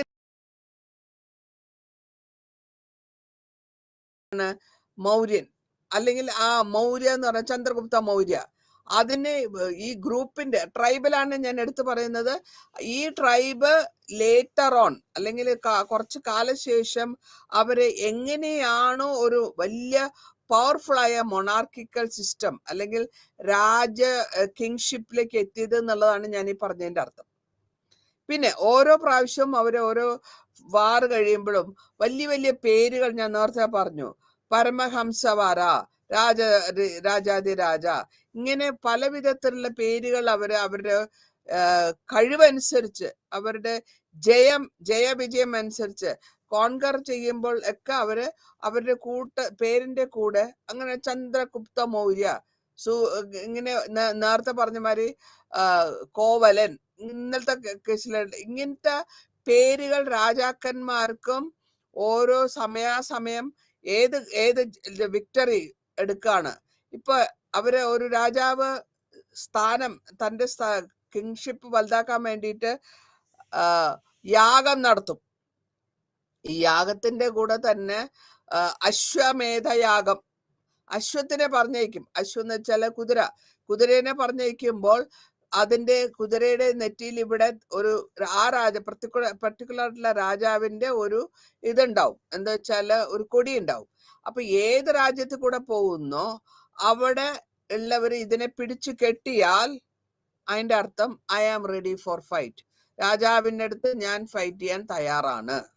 അല്ലെങ്കിൽ ആ കുതിരേനെ അവരുടെ സ്ഥലത്ത് കൂടെ പാസ് ചെയ്യാൻ വിട്ടു കഴിഞ്ഞാൽ ഞാൻ രാജാവിന്റെ അടിമ, അല്ലെങ്കിൽ ഫ്യൂഡൽ ലോർഡ്സ്, അല്ലെങ്കിൽ ഞാൻ രാജാവിന്റെ മേധാവിത്വം സ്വീകരിക്കുന്നു എന്നതിന്റെ അർത്ഥം അങ്ങനെ വരുന്നു. അപ്പൊ ഇവിടെ വേറൊരു കാര്യമുണ്ട് പറയുകയാണെങ്കിൽ, ഡിവൈൻ റൈറ്റ് തിയറി ഞാൻ മെൻഷൻ ചെയ്തു. തിയറി ഇംഗ്ലണ്ടിൽ ഉണ്ടായിരുന്ന പോളിസിയാണ്, അതായത് ഫ്രാൻസിലൊക്കെ ഉള്ള പോളിസിയാണ് ഡിവൈൻ റൈറ്റ് തിയറി. അതായത് അതിന്റെ അർത്ഥം എന്താന്ന് വെച്ചാല്, രാജാവിന് ഈശ്വരൻ നിങ്ങളെ ഭരിക്കാൻ ഉള്ള അധികാരം കൊടുത്തിട്ടുണ്ട്, അതാണ് അതിന്റെ അർത്ഥം. പക്ഷെ അവിടെ ഈ ഡിവൈൻ റൈറ്റ് തിയറി ഫ്രാൻസിലും ഇംഗ്ലണ്ടിലും ഒക്കെ പോളിസി വന്നപ്പോഴത്തേക്കും അവിടെ ഒരു കോൺഫ്ലിക്റ്റ് വന്നു. കോൺഫ്ലിക്റ്റ് എന്ന അഭിപ്രായ വ്യത്യാസം രണ്ടുപേരും തമ്മില്. രാജാവാണോ വലുത്, പള്ളിയിലെ പോപ്പാണോ വലുത്? അപ്പൊ അങ്ങനെയാണ് അതിനെ ക്വസ്റ്റ്യൻ വരികയും ലൂയി ദ 14th ടൈമിലൊക്കെ ക്വസ്റ്റ്യൻ വരികയൊക്കെ ഉണ്ടായിട്ടുണ്ട്. കാരണം ആ ഡിവൈൻ റൈറ്റ് തിയറി അവര് പറയുന്നത്, ഞങ്ങള് പ്രീസ്റ്റ് അല്ലെങ്കിൽ അച്ഛന്മാര്, pope directly we are praying for you to the god, നേരിട്ട് ഞങ്ങൾ നിങ്ങൾക്ക് വേണ്ടി പ്രാർത്ഥിക്കുന്നവരാണ്, ഞങ്ങൾക്ക് ഈശ്വരനുമായിട്ട് നേരിട്ട് സംബന്ധമുണ്ട്, അപ്പോൾ ആ പവർ ഞങ്ങൾക്കാണ് കൂടുതലെന്ന് ഡിവൈൻ റൈറ്റ് തിയറിയിൽ അവർ പറയുന്നു. രാജാവ് എന്ത് പറയും? നോ, രാജ്യം എന്റെ കൺട്രോളിലാണ്, രാജാവാണ് ഞാൻ ഈ സ്ഥലത്ത്, അപ്പൊ എനിക്കാണ് ഇമ്പോർട്ടൻസ്. അങ്ങനെയാണ് കോൺഫ്ലിക്റ്റ് ലൂയി 14 പോപ്പുമായിട്ടുള്ള കോൺഫ്ലിക്റ്റ് ഒക്കെ വരുന്നത്. അത് ഫ്രഞ്ച് ഹിസ്റ്ററിയാണ്. ഇനി ഈ ഡിവൈൻ റൈറ്റ് തിയറിയിൽ ഇത് തന്നെയാണ് ഞാൻ പറഞ്ഞത്. ഈ വലിയ വലിയ പേരുകള് പരമശിവ, രാജാതിരാജ, പരമഹംസ, ഇങ്ങനെയൊക്കെ വരുമ്പോഴത്തേക്കും ആ വേഗമായിട്ട് വന്നുകൊണ്ടിരിക്കുന്ന കാലഘട്ടമാണ്. ഇവിടെ പൃഥ്വി വല്ലഭി എന്ന് പറയുന്നത് എന്താ? പൃഥ്വി എന്ന് വെച്ചാൽ ലാൻഡ്, വല്ലഭ എന്ന് വെച്ചാൽ ഈ ഗോഡസിന്റെ അല്ലെങ്കിൽ ഈ നാട്ടിന്റെ വലിയ ഈ ഭൂമിയുടെ എർത്തായ മദർ ഗോഡിന്റെ എർത്ത് എന്ന് വെച്ചാൽ ലേഡീനാണ് സ്ഥാനം കൊടുത്തിട്ടുള്ളത്, മദർ ഗോഡസ് ആണ്. അപ്പോ ആ സ്ത്രീ, അതുകൊണ്ടാണ് പൃഥ്വി വല്ലഭി എന്ന് പറഞ്ഞിട്ടുള്ളതിന്റെ അർത്ഥം ഈ ഭൂമിയെ ഭരിക്കുന്ന ആള്, the beloved of the earth goddess. അപ്പൊ ഭൂമി ദേവി എന്നല്ലേ പറയാ.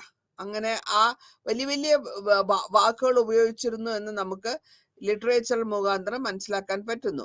ലോകപാലാസ്, ഗാർഡിയൻസ്, ഇതൊക്കെ 4 ഡയറക്ഷൻസ് അവർ യൂസ് ചെയ്യുന്നുണ്ട്. ഒന്ന് കുബേര എന്ന് വെച്ചാൽ ഒരുപാട് പണമുള്ളവൻ എന്നർത്ഥം. വരുണ, വെള്ളം എന്നർത്ഥം. ഇന്ദ്ര, രാജാക്കന്മാരുടെ ദേവന്മാരുടെ രാജാവ് ഇന്ദ്രൻ. യമഹ, കാലപുരിയിൽ പോകുന്നവർ. അപ്പൊ ഇങ്ങനെ പലവിധ പേരുകളും പലവിധ സംത്യങ്ങളും എടുത്തെടുത്ത് പോകുന്നുണ്ട്. ഇതിനെ പറ്റി ഞാൻ ഡീറ്റെയിൽ പറയുന്നില്ല.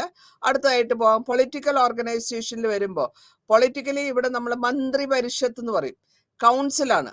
അവരുടെ ജോലി എന്താ? രാജാവിനെ അഡ്വൈസ് ചെയ്യുക. ആ രാജാവിനെ അഡ്വൈസ് ചെയ്യുക. അത് മാത്രമല്ല, ഈ ചെറിയ ഈ രാജാവിനെ അഡ്വൈസ് ചെയ്യുന്ന മന്ത്രിക്ക് അവനവന്റെ വീട്ടിലും ഒരു ഗ്രൂപ്പ് ഉണ്ടാവും. അതിനെ മാൻഡറിൻ എന്ന് പറയും. അവരുടെ കാര്യങ്ങള് ഹൈ ഒഫീഷ്യൽസ് ആണ്. ഈ ഹൈ ഒഫീഷ്യൽസിന്റെ വർക്ക് മുഴുവൻ രാജാവിന് വേണ്ട ഫോറിൻ അഫയേഴ്സിനെ പറ്റി പറഞ്ഞു കൊടുക്കുക, വാർ ആൻഡ് പീസിനെ പറ്റി പറഞ്ഞു കൊടുക്കുക, ഏതെങ്കിലും കാര്യങ്ങൾ വരുമ്പോൾ പൊസിഷനെ പറ്റി പറഞ്ഞു കൊടുക്കുക. അങ്ങനത്തെ എല്ലാവിധ അഡ്വൈസ്, കൗൺസിലിൽ നിന്ന് അഡ്വൈസ്. നമ്മുടെ പ്രധാനമന്ത്രിക്കും ഉണ്ട് ഇതേമാതിരി മിനിസ്റ്റേഴ്സ്, ഇപ്പോഴത്തെ പ്രസന്റ് മിനിസ്റ്റേഴ്സ് എന്നർത്ഥം. അപ്പൊ ഇവിടെ നമ്മള് ഹർഷവർദ്ധനയുടെ ടൈമില് അലഹബാദ് പില്ലർ ഉണ്ട്.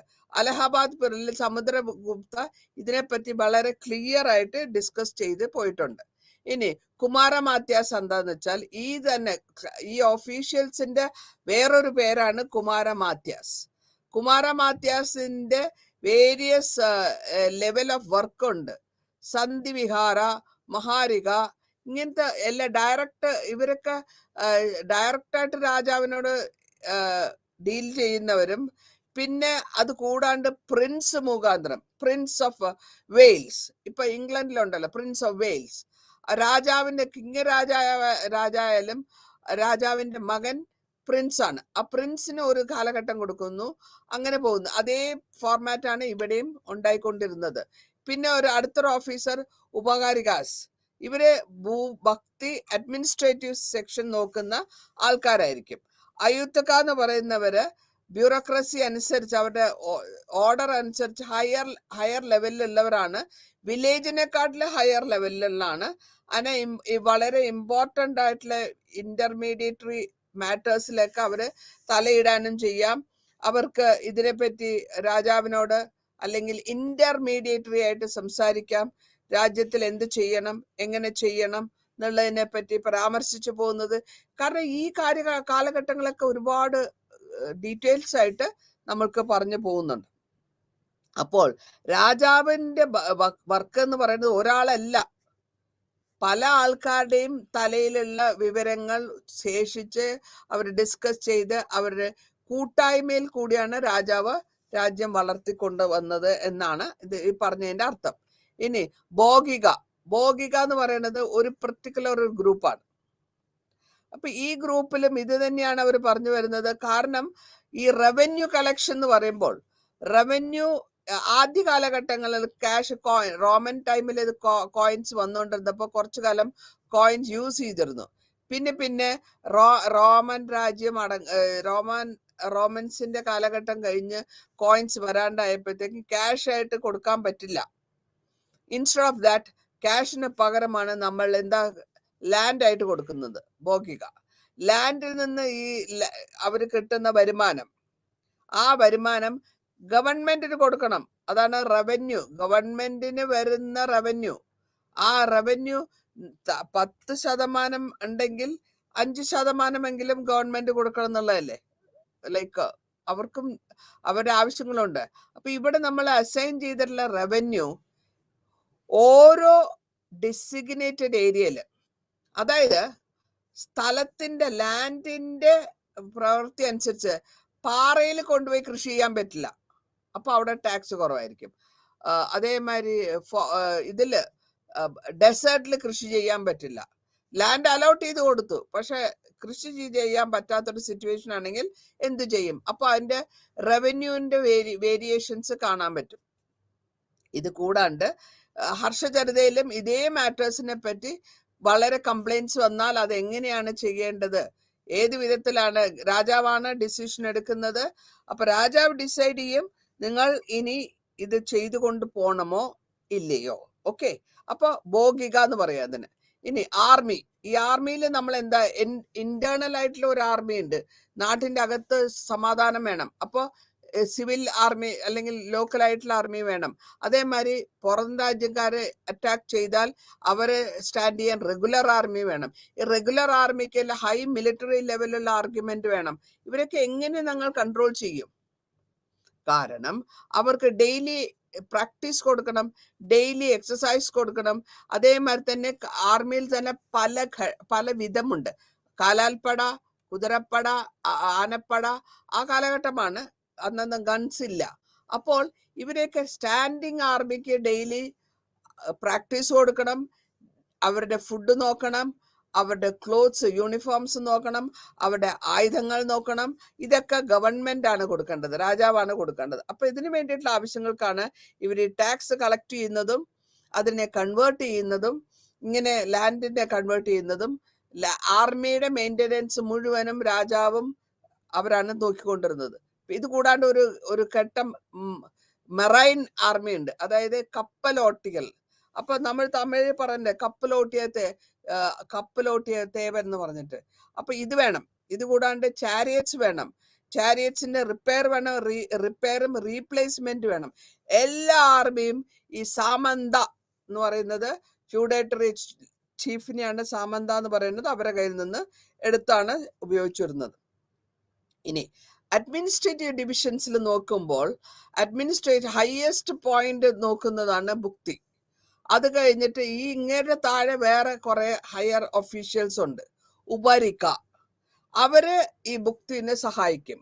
അതിന് പകരം പ്രിൻസ്, രാജാവിന്റെ മക്കളായ പ്രിൻസിനും ഒരു ഗ്രൂപ്പിന്റെ കൺട്രോള്. അത് വളരെ സിമ്പിൾ ആയിട്ട് പറയുകയാണെങ്കിൽ ഡീസെൻട്രലൈസേഷൻ ഓഫ് അഡ്മിനിസ്ട്രേഷൻ എന്ന് പറയാം. കുറച്ച് മന്ത്രിമാർക്ക് നമ്മൾ കൊടുത്തിട്ടുണ്ടല്ലോ, എഡ്യൂക്കേഷൻ മിനിസ്റ്റർ ഒരാള്, പിന്നെ ഫോറിൻ മിനിസ്റ്റർ ഒരാള്. ഡിവൈഡ് ചെയ്ത് കൊടുക്കുമ്പോൾ അവര് ആ കാര്യങ്ങൾ നല്ല വിധത്തിൽ നോക്കിക്കൊണ്ടുവരിക, അവര് നല്ല വിധത്തിൽ അതിനെ പരിപാലിക്കുകയും അതേമാതിരി തന്നെ അതിനെ നല്ല കാര്യമായിട്ട് രാജാവിന് യൂസ്ഫുൾ ആയിട്ട്, ജനങ്ങൾക്ക് യൂസ്ഫുൾ ആയിട്ട്, അല്ലെങ്കിൽ ജനങ്ങളെ ഉപദ്രവിക്കാണ്ട് നടത്തിക്കൊണ്ടു പോകണം എന്നുള്ളതാണ് ഇതിന്റെ ഉദ്ദേശം. അപ്പോൾ വിഷയില് നെക്സ്റ്റ് നമ്മൾ പറയുന്നത് അടുത്ത ഒരു ഘട്ടമാണ് പറയുന്നത്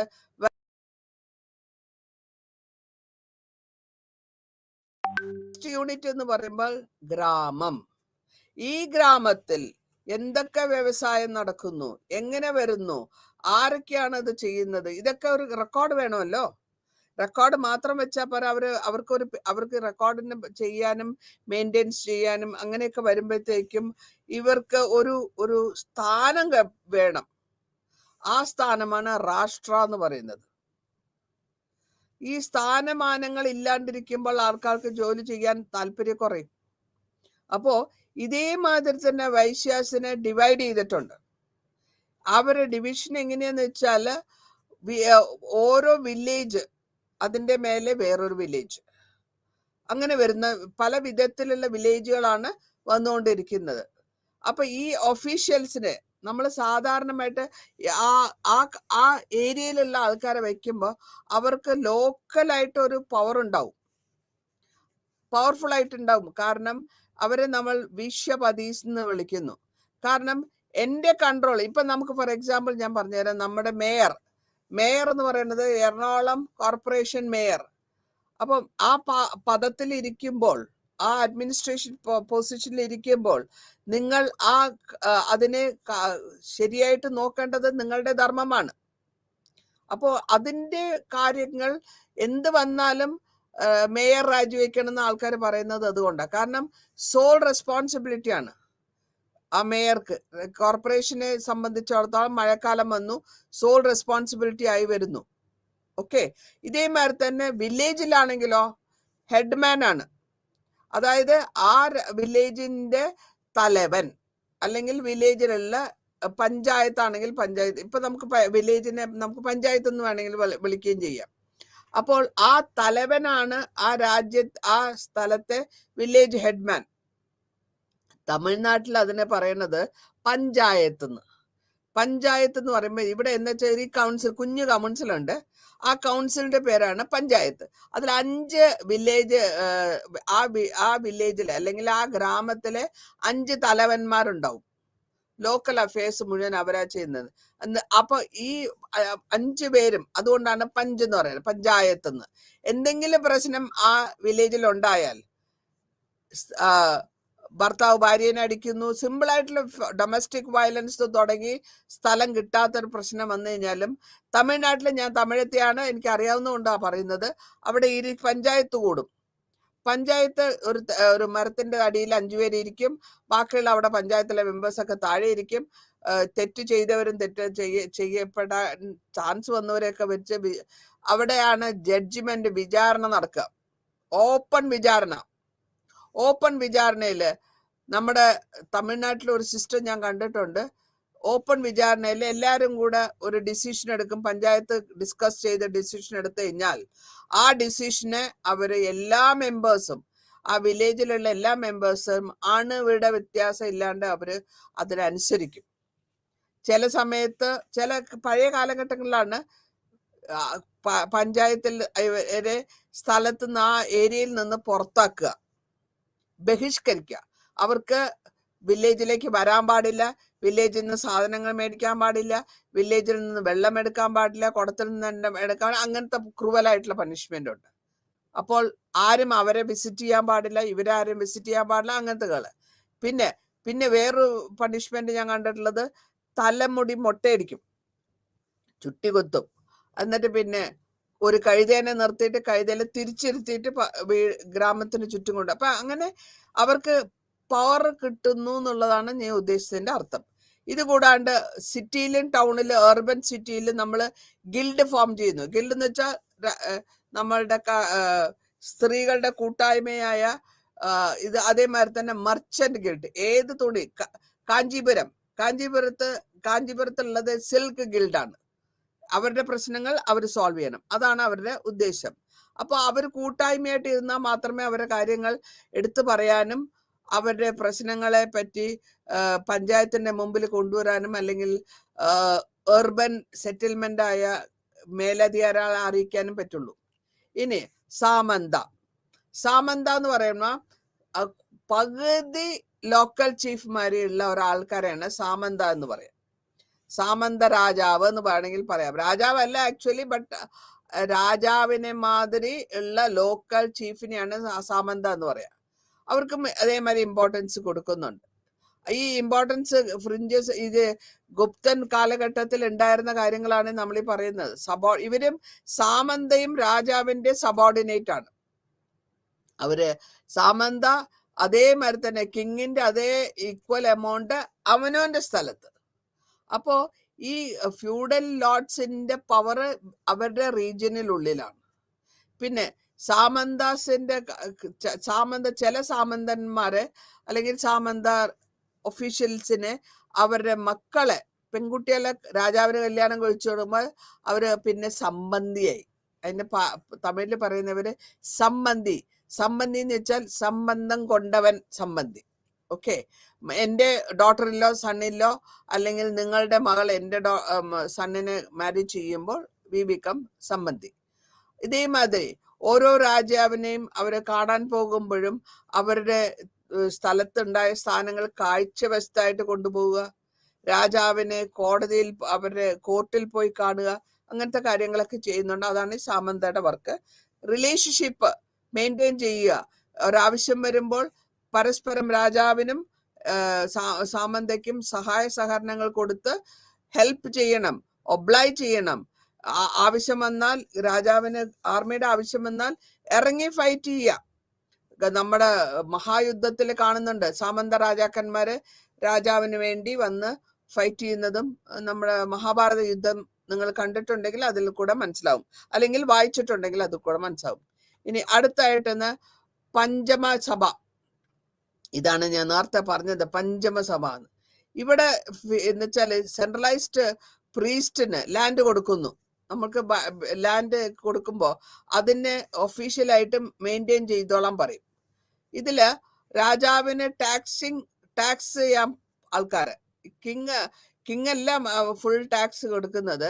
അഡ്മിനിസ്ട്രേറ്റീവ് ഷെയർ കൂടെ ഈ ആൾക്കാർക്ക് സഭയ്ക്ക് കൊടുക്കുകയാണ്.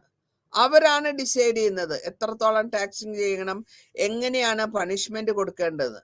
ഈ ട്രിബ്യൂട്ടറീസ് കിട്ടുന്നവര് അവരുടെ രാജാവിന്റെ ആവശ്യത്തിന് വേണ്ട സഹായ സഹകരണങ്ങൾ കൊടുക്കുന്നു. ഈ ലാൻഡ് കുറെ കാലം കഴിയുമ്പോഴത്തേക്കും രാജാവിന്റെ പദവി എനിക്ക് വേണമെന്ന് തോന്നും. അങ്ങനെയാണ് അവർ സാമന്ത ആവുന്നതും, പിന്നെ സാമന്ത പൊസിഷനിൽ നിന്ന് സംബന്ധിയാവുന്നതും, സംബന്ധിയിൽ നിന്ന് പിന്നെ ഒരു ഉപരാജാക്കന്മാരുടെ ലെവലിലേക്ക് എത്തുകയും കാണുന്നു. ഇതിനെ നമ്മൾ സാധാരണമായിട്ട് കാണാറുള്ളത് സാമന്താസ്, വലിയ വലിയ വാക്കുകളാണ് ഞാൻ പറയുന്നത്. സാമന്താസ്, മഹാസാമന്താസ്. അവര് കുറച്ചു കഴിഞ്ഞു കഴിഞ്ഞാൽ സ്വന്തമായിട്ട് ഞാൻ രാജാവാണ് എന്നുള്ള ലെവലിൽ സെൽഫ് ഡിക്ലറേഷൻ ആണ്, ഓട്ടോണമി. അപ്പോ കാരണം അവർ കുറെയൊക്കെ ട്രെയിനിങ് കിട്ടിക്കഴിഞ്ഞു, എന്താണ് എങ്ങനെയാണെന്നുള്ള, രാജാവായാൽ എന്തൊക്കെ വർക്ക് ഉണ്ടാവും, എങ്ങനെ ചെയ്യണം എന്നുള്ളതൊക്കെ ട്രെയിനിങ് ഈ സാമന്തയായിട്ട് ഇരിക്കുമ്പോഴത്തേക്ക് കിട്ടിക്കഴിയുമ്പോൾ അവർക്ക് തോന്നും വൈ നോട്ട് ആയി എന്നുള്ള ലെവലില് അവര് പ്രൊക്ലെയിം ചെയ്യാണ്. സെൽഫ് പ്രൊക്ലമേഷൻ ആണ്. ഞാനാണ് എൻ്റെ രാജ്യത്തിന്റെ അധിപൻ, ഞാൻ നിനക്ക് ഇനി സാമന്ത അല്ല, ഞാൻ രാജാവാണ്. അഭിഷേകം, സെൽഫ് അഭിഷേകം ചെയ്ത് ആ സ്റ്റേറ്റസിലേക്ക്, രാജാവിന്റെ സ്റ്റേറ്റസിലേക്ക് എത്തുകയാണ് അവർ ചെയ്യുന്നത്. അപ്പോൾ ഇങ്ങനെ വരുമ്പോൾ ഈ ഫ്യൂഡൽ ലോർഡ് സിസ്റ്റം കുറച്ചായിട്ട് നമ്മുടെ ഹിസ്റ്റോറിയൻസ് പറഞ്ഞു വന്നിട്ടുള്ളത് മുഴുവനും ഇതിൽ കൂടിയാണ് government life system, political organisation എത്തിയിരുന്നത്. ഇനി ടാക്സേഷന് ഞാൻ നേരത്തെ പറഞ്ഞു, ഈ ടാക്സ് മുഴുവൻ ഗവൺമെന്റിന്റെ റവന്യൂ മുഴുവൻ ടാക്സ് ആണ്. പലവിധ ടാക്സുകളുണ്ട്, ഭാഗ ഭോഗ എന്നുള്ള പല വിധത്തിലുള്ള ടാക്സുകളുണ്ട്. ഈ ടാക്സ് ഒക്കെ മേടിച്ചു കഴിഞ്ഞാൽ ലാൻഡിനെയാണ് ടാക്സ് എടുക്കുക. ആ ലാൻഡ് ടാക്സിനെ അവർ ഉപയോഗിച്ചിട്ടാണ് അവരുടെ കാര്യങ്ങൾ നടത്തുക, ഗവൺമെന്റിന്റെ കാര്യങ്ങൾ നടത്തുക. കൂടാണ്ട് ട്രേഡ്, ബിസിനസ്സും വ്യാപാരവും പോക്കുവരപ്പും നിർന്നപ്പോഴും അവർക്ക് അതനുസരിച്ചിട്ടുള്ള ടാക്സിന്റെ വേരിയേഷൻസ് വന്നുകൊണ്ടിരിക്കും. ഇനി ജുഡീഷ്യൽ സിസ്റ്റത്തിൽ പറയുകയാണെങ്കിൽ രാജാവ് ടോപ്പ് കോഡ് ലോ ഒക്കെ ഉണ്ടാക്കി കൊണ്ടുവരികയും അതിൽ കൂടെ ഈ ലോയിന് ധർമ്മശാസ്ത്രം എന്നാണ് അതിന് പേര്, ധർമ്മമായ ശാസ്ത്രം. ഇതിന് കർണ, അധികർണ, ചർച്ചാന, ഇങ്ങനെ criminal law, civil law separate. ഓരോ ലോയ്ക്കും ഓരോ ആക്ഷനും അതിൻ്റെതായ പണിഷ്മെന്റ് ഉണ്ടാവും. രണ്ടും സെപ്പറേറ്റ് ആണ്. ഈ ലോസിന് എലോബറേറ്റ് ആയിട്ട് വലിയ വിശദ വിവരമായിട്ട് പറഞ്ഞിട്ടുണ്ട്. അതും വർണ്ണ ക്ലാസിഫിക്കേഷൻ, നേരത്തെ പറഞ്ഞ 4 വർണ്ണന്മാര് അനുസരിച്ച് ഈ ലോയിന്റെ, അതായത് നിയമപാലനവും നിയമം പരിഷ്കാരവും വരുത്തിക്കൊണ്ടുവരികയും അതിൽ പണിഷ്മെന്റ് എങ്ങനെ കൊടുക്കണം, ബ്രാഹ്മൺ ചെയ്താൽ എന്ത് കൊടുക്കണം, ശൂദ്രൻ ചെയ്താൽ എന്ത് കൊടുക്കണം, ഈ വ്യത്യാസങ്ങളൊക്കെ അവർ കൊണ്ടുവന്നിട്ടാണ് ഈ ജുഡീഷ്യൽ സിസ്റ്റം ക്ലാസിഫൈ ചെയ്തിട്ടുള്ളത്. അപ്പോൾ ഏത് ആളാണോ, ഏത് വർണ്ണത്തിൽ പിറന്നാണോ അയാൾക്ക് പണിഷ്മെന്റ്, ഇപ്പൊ ബ്രാഹ്മണാണ് ഒരു തെറ്റ് ചെയ്തു, അയാളുടെ പണിഷ്മെന്റ് ചിലപ്പോൾ ചെറുതായിരിക്കും. അതേസമയം ഒരു ശൂദ്രനാണ് ചെയ്തതെന്ന് വെച്ചാൽ അവർക്കും അതേ അതേ പണിഷ്മെന്റ് കൊടുക്കില്ല, ഹയർ പണിഷ്മെന്റ് ആണ് കൊടുക്കുന്നത്. അപ്പോൾ ധർമ്മശാസ്ത്രാസ് ബേസിക് വന്നിട്ട് വർണ്ണം, ബേസ്ഡ് ഓൺ വർണ്ണം. പിന്നത്തെ ഒരു കാര്യം നോക്കാൻ പറ്റുന്നത് ഇതേമാതിരി ഈ ഗ്രൂപ്പില് ഞാൻ നേരത്തെ പറഞ്ഞു ഗിൽഡ് എന്ന്, അല്ലെങ്കിൽ ഗ്രൂപ്പ് കൂട്ടായ്മയിട്ടുള്ള അതിൽ വരുന്നവർക്കും കാസ്റ്റിൽ വരുന്നവർക്കും അതിന്റെ വെയിറ്റേജ് ഉണ്ടാകുമോ, അല്ലെങ്കിൽ ഈ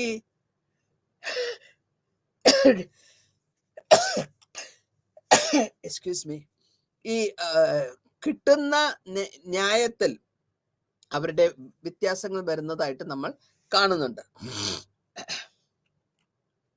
ഇനി റിലീജിയൻ എന്തായിരുന്നു? റിലീജിയനെ പറ്റി പറയുകയാണെങ്കിൽ ഋഗ്വേദ, സാൻസ്ക്രിറ്റ് ആണ്, ഋഗ്വേദ ടൈമാണ്. അപ്പൊ ഋഗ്വേദ കൂടുതലായിട്ട് 4 വേദമാണ്. നമ്മൾ വേദം 4ആണ്. ഋഗ്വേദ, ശ്യാമവേദ, അഥർവവേദ എന്നുള്ള 4 വേദങ്ങളുണ്ട്. അതിൽ ഏറ്റവും പുരാണമായതാണ് ഋഗ്വേദ. അതിൽ പാട്ടുകളാണ്, അതെല്ലാം ഓറലാണ്. ഋഗ്വേദം മുഴുവനും പ്രേയേഴ്സ് ആണ്, ഓറലാണ്. ഓരോ വേദവും ഓരോന്നിനെ പറ്റിയാ പറയുന്നത്. ഒന്ന് പഠിപ്പിനെ പറ്റി, ഒന്ന് പൂജനെ പറ്റി പറയുന്നെങ്കിൽ, പിന്നെ ഒന്ന് ആയുർവേദത്തിനെ പറ്റി പറയുന്നു. അങ്ങനെ അതിനെപ്പറ്റി ഡീറ്റെയിൽസ് ഞാനിപ്പോ പറയാൻ ഉദ്ദേശിക്കുന്നില്ല. അപ്പോൾ ഈ ഡോമിനേഷൻ, വേദം കേട്ട് പഠിക്കുകയാണ്, ശ്ലോകങ്ങളൊക്കെ കേട്ട് പഠിക്കുകയാണ്. അതുകൊണ്ടാണ് അവർക്ക് ഓറലായിട്ടാണ് വേദങ്ങൾ പഠിക്കുക. ചൊല്ലി ഓറൽ ലേൺസ് ആണ്. പിന്നെ ബ്രാഹ്മണന്മാര് പൂജ ചെയ്യുമ്പോൾ ഒരുമിച്ചിരുന്ന് 10, 100, 200 ബ്രാഹ്മണന്മാര് പഠിച്ച് പാസ്സായ വേദങ്ങള് ചൊല്ലുന്നു. അതാണ് അതേ സിസ്റ്റം, വേദം ചൊല്ലുക. പിന്നെ ഇത് കൂടാണ്ട് നമുക്ക് ഇന്ത്യയിൽ കണ്ടുന്നത് ബുദ്ധിസ്റ്റ് ഉണ്ടായിരുന്നു, ജൈനമതം ഉണ്ടായിരുന്നു. ഈ ലെസൺസ് നമ്മളിപ്പോ മുസ്ലിം മദ്രസയിൽ പോയാൽ കാണാം, പിള്ളേരിങ്ങനെ ചൊല്ലാൻ ഓത്തെന്നാ പറയാ, അതിന് ഓത്ത് എന്ന് പറയും. കേട്ട് പഠിക്കുകയാണ്, കേട്ട് കേട്ട് കേട്ട് പ്രാക്ടീസ്. ഇപ്പൊ ഞങ്ങളും പഠിച്ചിട്ടുണ്ട്. ഓം നമോ മഹാദേവ, ഇങ്ങനെ നമ്മൾ സാൻസ്ക്രിറ്റ് കുട്ടിക്കാലത്ത് ഞാൻ പഠിച്ചത് എനിക്ക് ഇപ്പോഴും ഓർമ്മയുണ്ട്. ഒരു പുസ്തകം വേണ്ട, മെമ്മറിയിലുണ്ട്, അത് പറയാൻ പറ്റും. നമ്മൾ പൂജ ചെയ്യുമ്പോൾ അതിനെ പറഞ്ഞാണ് ചെയ്യുന്നത്. ഓരോ പൂജയ്ക്കും ഓരോ പൂവിടുമ്പോഴും അതിനെ പറയുന്നു. അതാണ് ആ കാലഘട്ടത്തിൽ നിന്ന് റിച്വൽസ് ഭയങ്കരമായിട്ട് ഡോമിനേറ്റ് ചെയ്തിരുന്നു. ഞാൻ അത് പഠിച്ചിട്ടുണ്ട്, അതിനെപ്പറ്റി അറിയാവുന്നതുകൊണ്ടാണ് ഇത്രയും പറഞ്ഞ് നിർത്തുന്നത്. ഇനി ബുദ്ധമതത്തിലും ജൈനമതത്തിന്റെ വ്യത്യാസം എന്താന്ന് വെച്ചാൽ, ഇനി ഹിന്ദു റിലീജിയന്റെ ടൈറ്റ് ആയിട്ടുള്ള റിജിറ്റ് ആയിട്ടുള്ള റൂൾസ് ആൻഡ് റെഗുലേഷൻസ് നിന്ന് മാറിയിട്ടാണ് ബുദ്ധമതവും ജൈനമതവും.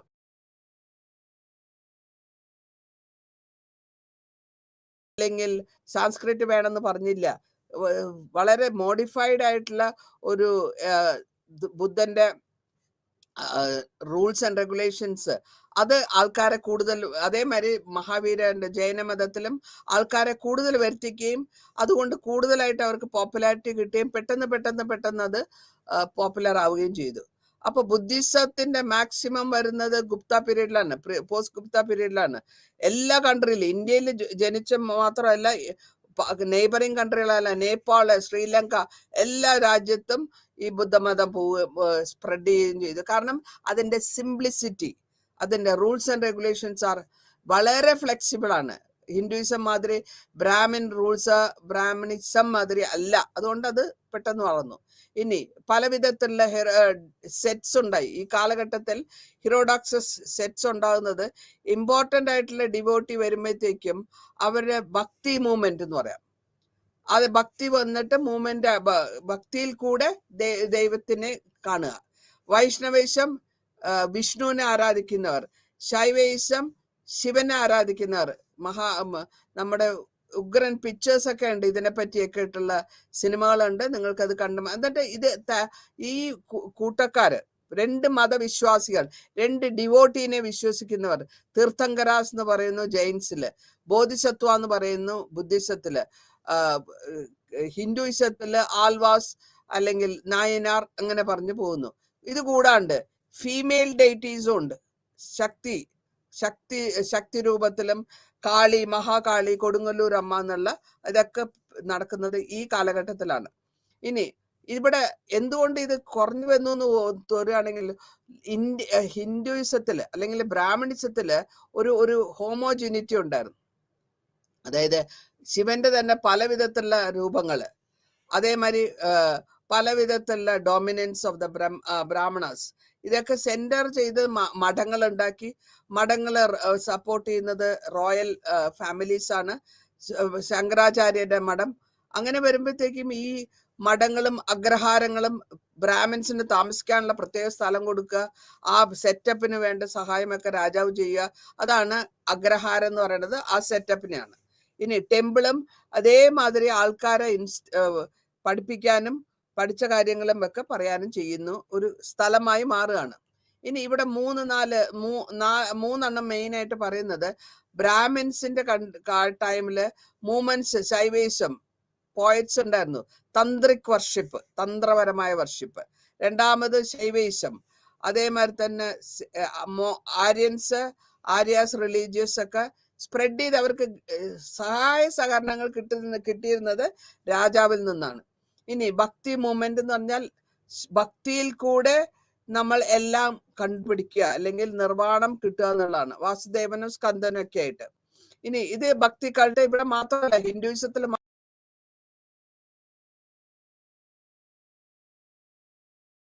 ഭക്തി മൂവ്മെന്റിൽ കൂടെയും നമുക്ക് കാണാൻ പറ്റും. ഭഗവാനെ പ്രത്യേകമായിട്ട് ലിംഗരൂപത്തിൽ കാണുന്നുണ്ട്, ഐഡിയലിസം വരുന്നുണ്ട് അടുത്തതായിട്ട്. ഇനി പല വിധത്തിലുള്ള ദൈവങ്ങളെ നമ്മൾ കാണുന്നത് ഹിന്ദുയിസത്തില്, ബ്രാഹ്മണിസത്തില് വാസുദേവനായിട്ടും നാരായണനായിട്ടും അതേമാതിരി ശിവനായിട്ടും കാലനായിട്ട് നമ്മൾ കാണുന്നുണ്ട്. ഈ പല വിധത്തിലുള്ള ദൈവങ്ങള് ഹിന്ദുയിസത്തില് കാണുന്നുണ്ട്. അതിനെ പരാമർശിച്ചുകൊണ്ടാണ് ഏറ്റവും കൂടുതലായിട്ട് നമ്മൾ വിഷ്ണുവിനെ യൂണിവേഴ്സൽ ഗോഡ് എന്ന് ഭഗവത്ഗീതയിൽ പറയുന്നു. അതിന് വിശ്വരൂപ ദർശനം ഭഗവത്ഗീതയില് അർജുനന് കാണിച്ചു കൊടുക്കുന്നു. എല്ലാം ഞാനാണ്, എല്ലാം എന്നിൽ വന്നു വരുന്നു, എന്നിൽ നിന്നാണെന്നുള്ള ആ സത്വം പറഞ്ഞ് മനസ്സിലാക്കി കൊടുക്കുകയാണ് ചെയ്തത്. പിന്നെ ഭൈരവ എന്നുള്ളത് ശിവന്റെ അനദർ ഫോമിലാണ് വരുന്നത്. ശിവനെ പല വിധത്തിലും നമ്മൾ ഹിന്ദുയിസത്തില് 3 സൃഷ്ടി, സ്ഥിതി, കർമ്മം. ഇപ്പൊ ഭൈരവൻ എന്ന് പറയുന്നത് കർമ്മസ്ഥാനത്തിൽ വരും. ട്രൈബൽ റിച്വൽസ് എന്ന് വെച്ചാൽ ആധികാരികമായിട്ട് നാട്ടുനടപ്പനുസരിച്ചിട്ട് പല വിധത്തിലുള്ള റിച്വൽസ് അവർ ചെയ്യുന്നു. അതായത് ഗ്രാമവാസികൾ അല്ലെങ്കിൽ ആദിവാസികളുടെ റിച്വൽസിനെയാണ് നമ്മൾ ട്രൈബൽ റിച്വൽസ് എന്ന് പറയാ. ഇതില് തീർത്ഥ ഉണ്ട്, പല വിധത്തിലുള്ള പുരാണാസിലും ഇത് പറഞ്ഞു വരുന്നുണ്ട്. നിങ്ങൾ വായിച്ച് മനസ്സിലാക്കിയാൽ മതി അതൊക്കെ. ഇനി എങ്ങനെയാണ് ഈ സപ്പോർട്ട്, തീയിസം എന്ന് പറഞ്ഞാൽ ഇവർക്ക് കിട്ടിയിരുന്ന സപ്പോർട്ട്, രാജാവിന്റെ സ്റ്റേറ്റ് ആണ്, എല്ലാത്തിനും ഇവർക്ക് ടെമ്പിൾ കൺസ്ട്രക്ഷൻ, പല വിധത്തിലുള്ള ടെമ്പിൾസ് ഉണ്ടാക്കിയിട്ടുണ്ട്. എല്ലാത്തിനും രാമന് ടെമ്പിള്, കൃഷ്ണന്റെ ടെമ്പിള്, ശൈവ ടെമ്പിള്, വൈഷ്ണവ ടെമ്പിള്, വലിയ വലിയ ടെമ്പിൾസ് ഉണ്ടാക്കുന്നത് മുഴുവനും ഈ ആർക്കിടെക്ചർ റോക്ക് കട്ട് ടെമ്പിൾസ് ആണ്. റോക്ക് കട്ട് എന്ന് വെച്ചാൽ കല്ലെല്ലാം ചില ചെയ്താൻ പല്ലവ രാജ എന്ന് പറയും, പല്ലവന്മാരുടെ കാട്ട്. അപ്പൊ അങ്ങനെ ഈ ഒറ്റ മൂവ്മെന്റ് മാറ്റാണ്ട് ഈ കൾട്ടില് ഈ ഓരോരുത്തരെയും അവനവന്റെ സാമർത്ഥ്യം, അവനവന്റെ സ്കില്ല് പ്രദർശിപ്പിച്ചത് ടെമ്പിൾസിലുള്ള കാലഘട്ടങ്ങളിൽ കൂടിയാണ്. ഞാൻ ഇത്തിരി സ്പീഡ് എടുത്ത് പറയാണ്. 2 വാർത്ത സൗത്ത് ഇന്ത്യയിലത്തത്.